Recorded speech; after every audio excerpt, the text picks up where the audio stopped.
What's cracking? It's your boy Baroshmo, just in case you did not know so. We're back again, once again, with another video. This time we're taking a look at the Giants. We're going to take a look at the roster. We're going to try to devise a draft strategy, and then we will try to execute said strategy in a 7-round mock draft. But go ahead, become a bro and subscribe.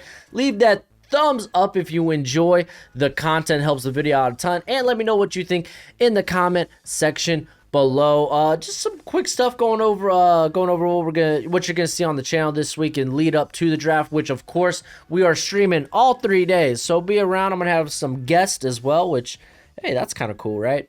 But we will have a mock draft out Monday on what if Mac Jones really is the 3rd overall pick. How will the draft unfold then? So you're gonna get a 2-rounder there. On top of guys that seem to be gaining a lot of steam heading in the draft, and guys that might end up falling that you don't expect. So a lot of stuff coming to the channel this week. Be sure to check it out. Support all of it. Let's go ahead. Let's dive in. We're going to take a look at the roster.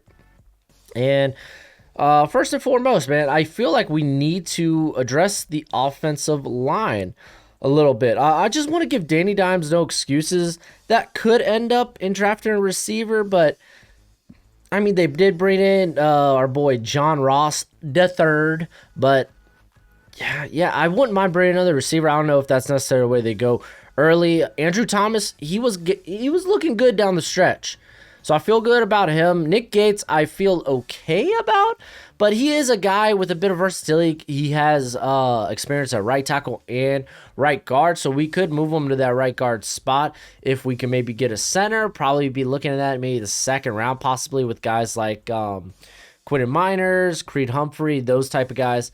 Though Humphrey I feel is more of a guard, but Matt Pert, the cat out of UConn from last year. I'm really excited to see how he steps up. It's not gonna be Nate Solder. I have no faith in him, unfortunately. He's just kind of this big cap hit that they have. But I'm very excited to see our boy Matt there, see how he progresses. But what doesn't mean we don't go right tackle. I feel like at that point, man, maybe right tackle is maybe something that's not in the equation for the Giants, at least early. It's going to be interesting. I really feel like we should trade down from that 11th overall pick. But that's the thing about this. I'm allowed to accept one trade, but it has to be offered to me. I can't seek it out. So if something's offered, we might be taking it. I wouldn't mind grabbing maybe a backup running back later. I mean, Devontae Booker's, he's fine, but let's be real. We could go tight end. They did bring in Kyle Rudolph. Kaden Smith's been all right.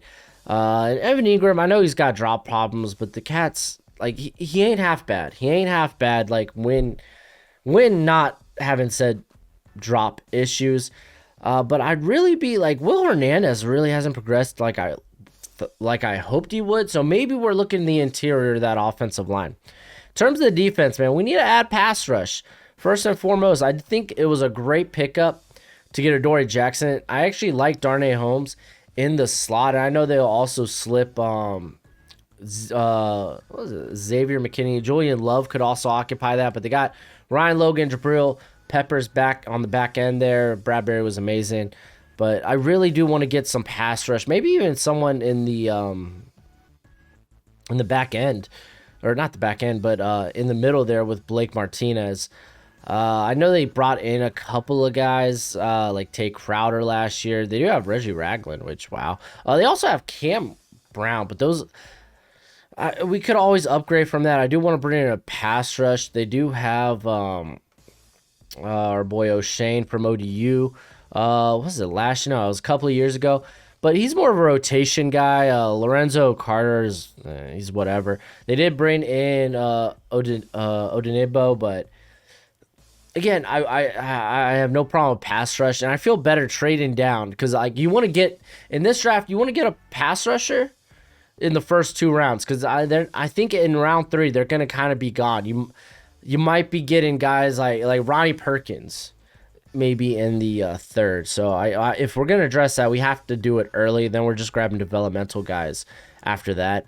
We could go nose as well. They did bring Danny Shelton in, which is interesting. So maybe the defensive line's not that bad off. I mean, Leonard Williams and Dexter Lawrence are fantastic.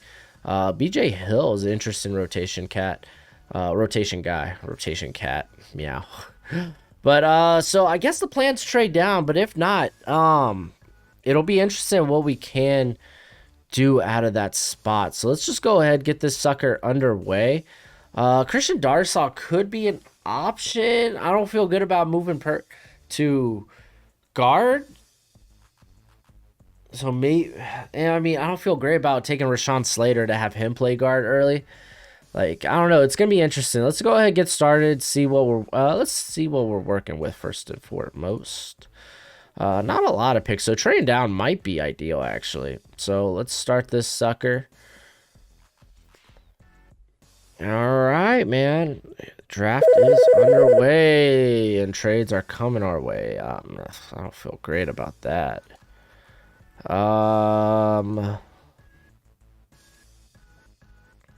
So we get better value in the later rounds. Oh, this pick actually, I kind of like this. And I mean, this puts us in that pass rusher territory, going all the way back to 28 and picking up an extra second rounder. I think that's the move. That's the move. I am hitting counter offer. I just want to see who is on the board.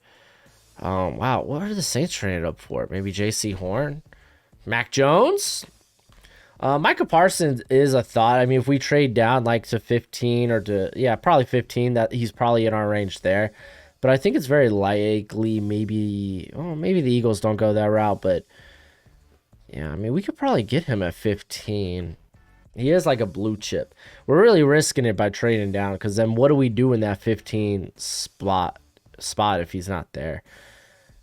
I guess we could just take a pass rusher at that point. That's interesting. Because, I mean, I like the idea. Yeah, we move back to 28, but we pick up the 60th pick. And I think that's just a better option. I think for this... Oh, I don't think I could go back and actually... All right, let's actually go back to what the Patriots offered us. Because that might be a lot more likely. Because they went first, they went third, and they went fifth. Let's take this one because I feel it's more likely that the Giants only trade down a little bit. So we'll go with that one. It's going to be hard for the Saints to trade all the way up there. Now we can no longer accept any more trades. Micah Parsons still on the board. That's kind of how we assumed. Devontae Smith is there. That would help Danny Dimes, but I mean they did a lot adding. I mean they added Kenny Golladay. They brought in John Ross. Maybe we look in the later rounds for a receiver. Let's just go ahead and take Micah Parsons. So we trade down. We grab Parsons. He's going to help in the middle. He also offers a bit of pass rush. And I'm just trying to plot this out. Maybe now in the second round we go with like a offensive line, probably somewhere on the interior. That's probably what we'll try to address. At 42, it might be a bit rich.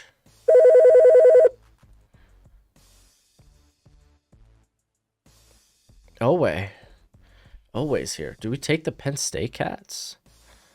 Let's see how we're looking because there's still a lot of quality talent on the board.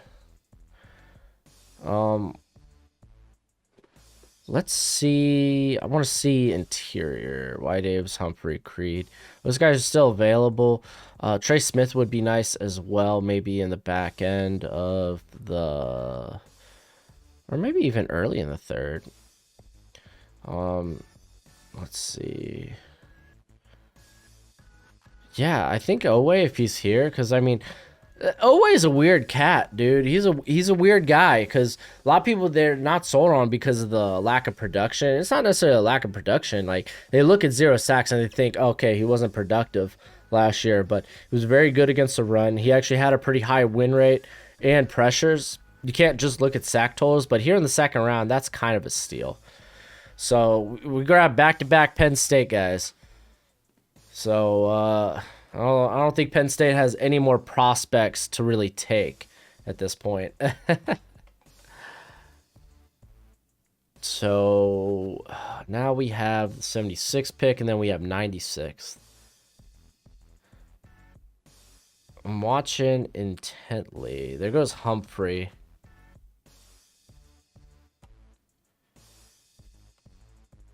Very intently here. Yeah, I think we go Quinton Miners. Quinton Miners probably be our center. We can move Nick Gates to right guard. Honestly, Quinton Miners, right guard guard was his natural position. He was learning center on the fly at the Senior Bowl, so we could do either or with that. And then I'm not gonna I'm gonna kind of hope Trey Smith falls to us. I don't know if that will be the case. I think he'd be a really good scheme fit, and then he could instantly be that left guard spot. Like I said, Willie Hernandez, he's been a bit up, down. He was a little beat up last year, too, so we're going to go Myers. See, look at what, even that small little bit of trade down, we still got the guy we wanted. Here, let me go back and just see who's coming off the board. Yeah, it gets dicey here. Will we get our guy?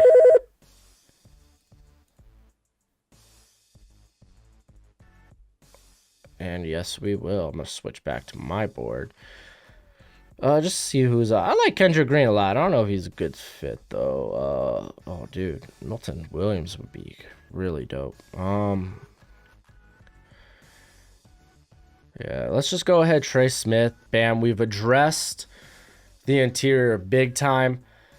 That should be a big help. Now we're looking receiver. Now we're looking maybe just, honestly, best player available. So receiver, best player available. Like tight ends they're probably all off the board. Oh, I should have switched back to the NFL boards. Whatever. Yeah, because I was going to say Hunter Long won't make it to us. He literally got snagged the pick before. Hunter Long would have been nice. Yeah, at this point, it's probably better just waiting now for other prospects to fly off the board. Let's see. I mean,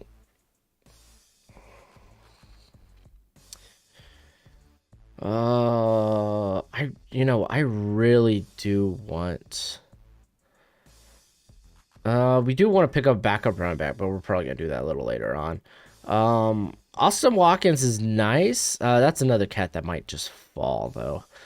I like Tamari Terry a lot. This is probably 4th, 5th rounds where he goes. A big vertical threat. Huge catch radius. That just helps Danny Dimes, guy you could play on the outside. Keep in mind, Kenny Galladay, yo, throw him in the slot. You get a big slot, and and then you just get some speedsters on the outside. I'm kind of cool with that. Like Paulson Adebo is kind of cool, but I don't. He doesn't really fit what they're trying to do here. Let's see who they have. Kellen Mond right here, actually. Now, if we're going to replace Danny Dimes, who is their backup? Mike Glennon. Ugh. Do we really just say screw it? Grab Mond here at the top of the... Now, Mond's probably... realistically, Mond's probably going to get... Someone's going to pull him a lot earlier than I anticipate. I got him as a 5th round grade. When you consider quarterback value, he's probably more of a 4th round grade for me.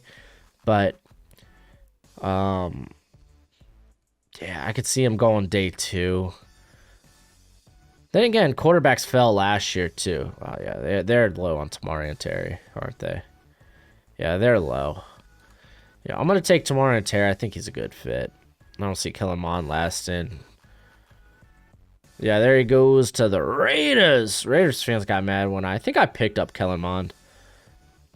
Or Kyle Trask went too. I think it'd be wise for the Raiders to pick up a quarterback.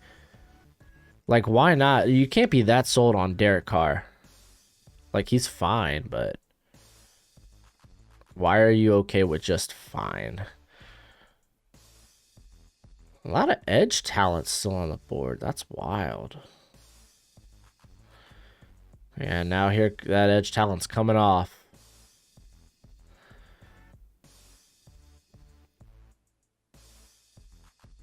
All right.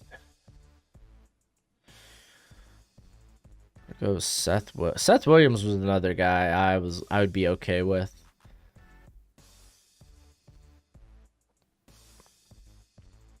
Marco Wilson's not a bad get, actually.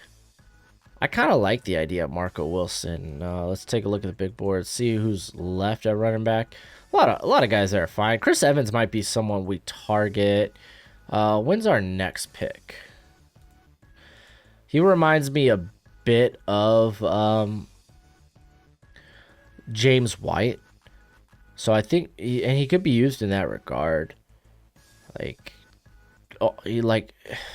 he can be a 3-down back. He's like all around, he is pretty solid. So I think we are going to probably... Wow, there's a lot of good talent on the board. And I was talking Marco Wilson. I have him a little further. Yeah, I mean, Chris Rumpf would be interesting. I say we just take Marco Wilson. He's similar... Well, kind of, sort of. No, he's not that similar to Darnay Holmes, but like he's got a lot of upside. He played slot the last couple of seasons. More so, he was forced into slot because just he wasn't playing well on the outside. So Florida moved him to the slot, and he kind of got body in the slot. But look at his pro day. The guy's got a ton of potential, a ton of talent.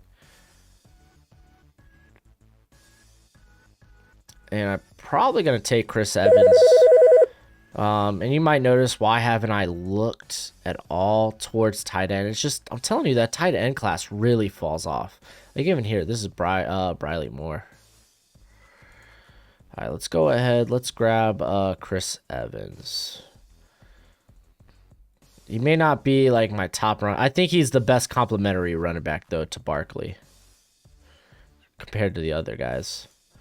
Here comes our next pick. I do want to just take value. Like I said, tight end's not great at this point in the draft. It's just not. At this point, if you're not going to take one of the top 5 guys, and then take one of the more athletic ones late day 3, or just grab one as an undrafted free agent. Honestly, that'd probably be the move. I really like how our draft fell early on. I feel good about these other guys. What else can we add? Yeah, defensive interior kind of falls off as well. That's the thing. I think a lot of those guys probably go earlier than they normally would, just because, like I said, defensive, the interior class isn't great. Maybe an edge, a big edge. We don't have a big edge available, like Chauncey Golston, but he's still a 4-3 guy in my opinion. I mean, we're picking late. We could continue to try to address linebacker. Throwing another guy there in the middle. Ernest Jones, he's pretty athletic. Jadon Heron, screw that. We're going there on the interior. Like, he has, okay, physical freak, first of all. And he was more like a rotation guy there at BYU because he was very versatile. He could fill in at all 5 of the offensive line spots. So I liked adding that. I think offensive line, they really do need to add talent there. And we got like Quentin Miners and Jadon Heron. They're athletic freaks. They're physical freaks. Trey Smith, there's a little freakiness in his own right, but there's no way he plays on the outside. Neither with Miners, but Trey Smith, I think, would be good for the interior. And that'll be our draft. Wow, I'm surprised that Draft Network hasn't added, like, because there's a 257, I think, are the Browns. Tampa Bay's 259, I think. And I forgot who's 258. Maybe Miami? I think Miami has an extra pick there. But looking at the trade and what we pulled because of it, they traded up for Mac Jones. What we got out of it, Parsons, Smith, Marco Wilson. If Mac Jones works out, man, that's great. But I like our haul. I think that picking up the extra picks really helped us. Micah Parsons, I thought, was fabulous. Jason Owe falling to us at 42 was amazing. Quentin Myers, Trey Smith, Jadon Heron, those are great additions to the interior. And then Tamarian Terry is a good addition to the outside. Like he's not fast like Golden Tate, but there is a little Golden Tate to his game in terms of the screen game and the vertical game.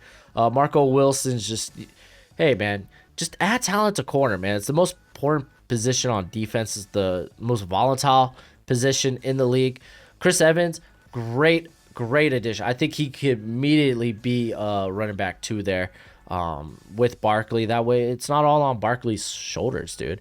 Because, like, Evans, pass protection, pass catcher, and just overall runner, like, he's great. But that's it for the draft here. Hopefully, let me know what y'all think. I think I did a good job here for the Giants. And I think all these are quality Joe Judge guys. Especially Trey Smith just feels like a big Joe Judge guy. But let me know in the comment section below. And that's it for the video. Go ahead and do that YouTube thing. It's always much appreciated. Much obliged. And until next time, you be easy, my friends. Later.